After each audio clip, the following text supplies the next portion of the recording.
Okay phone आएगा तो मैं बात पापा को बोलो। वो देखो यार, हिमाचल प्रदेश में कांगड़ा जिले का ज्वालामुखी सीट इस बार के विधानसभा चुनाव में बेहद खास बन गया है। इस सीट के लिए टिकट की दावेदारी को लेकर पहले बीजेपी के दो मंत्री रमेश धवाला और रविंद्र सिंह के बीच घमासान मचा रहा, तो अब कांग्रेस में बवाल मच गया है। कांग्रेस ने ज्वालामुखी से संजय रतन को पहले अपना उम्मीदवार बनाया और बाद में उनका टिकट काट दिया। गुरुवार को पार्टी की ओर से मीडिया को भेजे गए संदेश में कांग्रेस की ओर से कहा गया कि संजय रतन की जगह सुधीर शर्मा ज्वालामुखी से कांग्रेस का उम्मीदवार होंगे।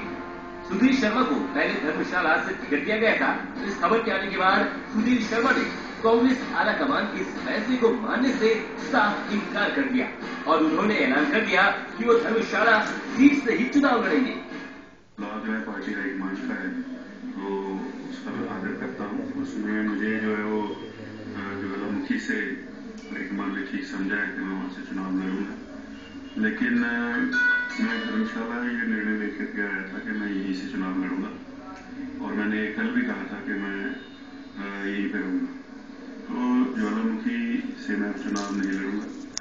अगर लड़ना होगा तो धर्मशाला से ही लड़ूंगा, लेकिन अगर पार्टी हाईकमान चाहती है कि ज्वाला से लड़ूं तो वो मेरी चॉइस नहीं है, ना मैं वहां लड़ना चाहता हूँ।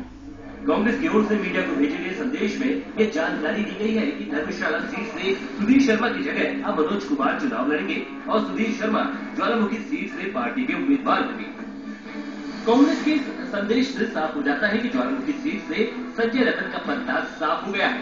हालांकि संजय रतन इस खबर को अफवाह मान रही है और उनका कहना है कि इस संबंध में उन्हें पार्टी आलाकमान की ओर से कोई निर्देश नहीं मिले थे और वो अभी भी इस पार्टी के उम्मीदवार है।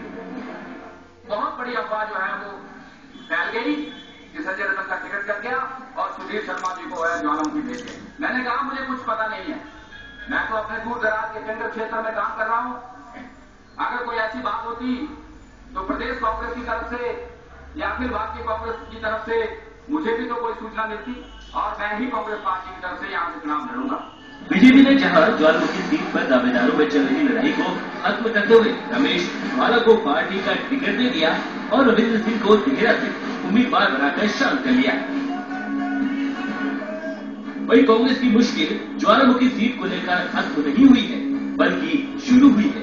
अब देखना यह है कि पार्टी और उनके प्रत्याशी क्या रुख अपनाते हैं। A-Z के लिए ज्वालामुखी से कपिल शर्मा और धर्मशाला से ब्रिजेश्वर साथी की रिपोर्ट।